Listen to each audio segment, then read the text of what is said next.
Hi, I'm Christina and this is a book review of Cursed Bread by Sophie Mackintosh. So this was published in 2023 and it was longlisted for the Women's Prize for Fiction in 2023, which is where I first heard about it.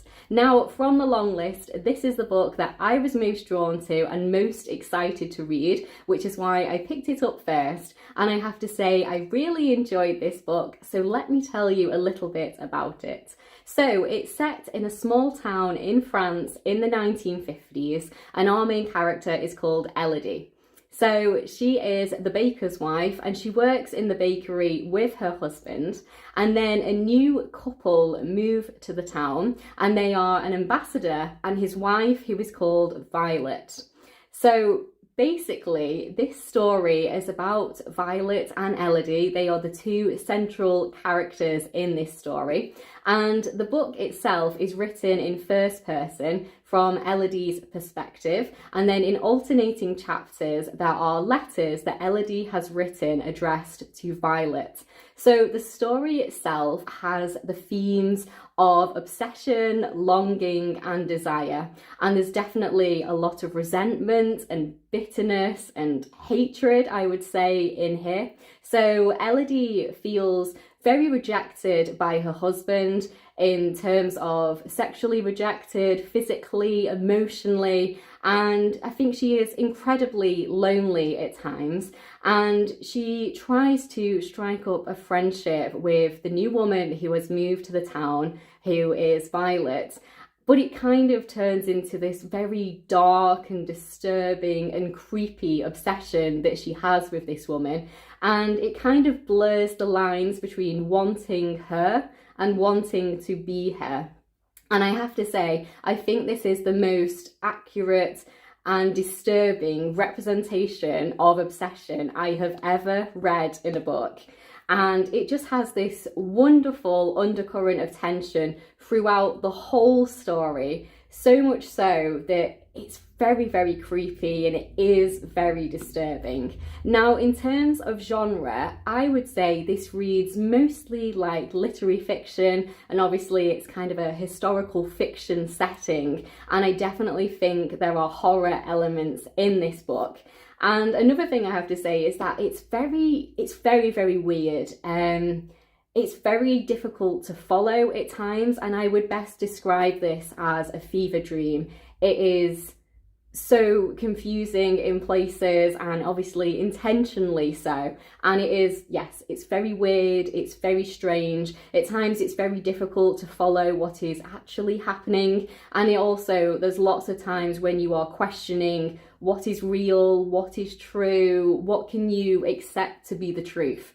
And yeah, I thought it was really well written and I was very, very engaged. I read this book in a single day, and it is only a short book, but I generally don't read books quite so quickly. So for me, this was a very, very fast read, and I just didn't want to put it down. I just wanted to know what was happening and what was going on and just where it was all going to go. Now, in terms of how I felt in the whole kind of ending of the story, there are so many unanswered questions and there are so many things I wish that I could know.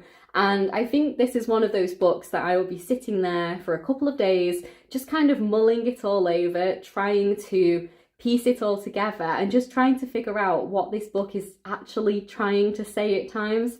And I think that's great, actually. I think it's great that I'm going to be thinking about this book for a little while. So I'm giving this one 5 stars.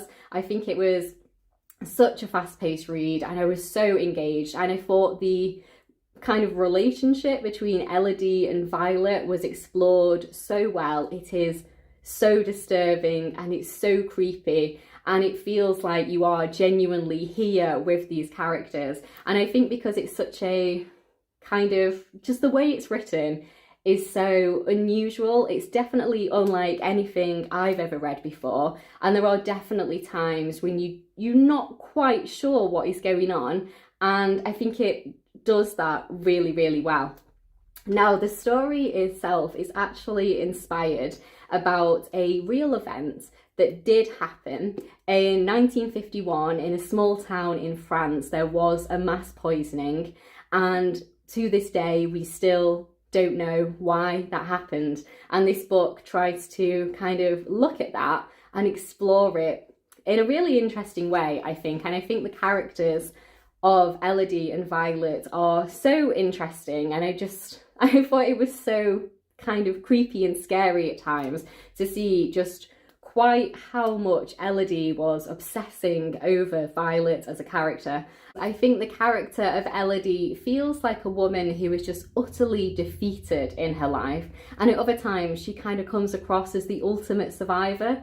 And obviously a lot of the perspective is skewed because we only actually see Elodie's perspective, and all of these events have already happened and she is in a place in the future recalling these events and kind of drawing her thoughts from them. And she is with two police detectives in the beginning, and they're trying to work out what actually happened that day and, you know, where to assign the blame, because people have died and people are in an asylum, and yeah, there's lots of things that have happened. And yeah, I thought it was really, really well written, and I was so engaged, and I did think it was so kind of creepy and disturbing, and I just had to keep turning those pages and just finding out what is the dynamic between these four, so the two women and their husbands, and just all of these lines blurring and just very, very, very creepy at times.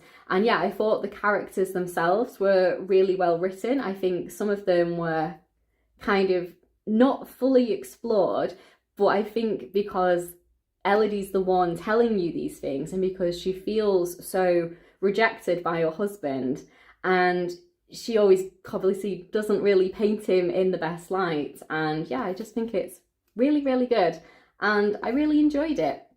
So I'm very much looking forward to reading more books from the Women's Prize for Fiction. And yeah, this was a great first one, definitely a 5-star read for me. And yeah, very much looking forward to reading more books from the long list. I definitely have one to beat here. I think this should definitely be shortlisted. I think it does some really interesting things, and it is written so well, and you are kind of swept up in just Elodie's like resentment, her bitterness, her desire, her frustration sexually, physically, just with her husband, with life, with everything that is going on in her life. And I think you really kind of get into the heart of how Elodie feels and how she thinks and just who she is as a person. It's kind of a very much just like an insight into her as a character, and just like a character study of Elodie, I would say. She's the whole central focus, and we explore so much about her as a person. So yeah, thank you so much for watching. Please do like the video if you've liked it, and please do subscribe if you'd like to hear more of me talking about books, and especially if you'd like to hear my thoughts on some of the other books on the Women's Prize for Fiction long list. If you have read this book, I would love to know what you thought of it down in the comments below. I'm not sure what people are going to think. I think there's definitely going to be some people that love it and some people that hate it. I think this one might be a little bit of a Marmite book, but we'll see. And yeah, I really liked it. So if you're now interested in reading this book, because I persuaded you to pick it up, definitely let me know that too, and let me know what you thought once you have finished it. All right, I'll see you in my next one.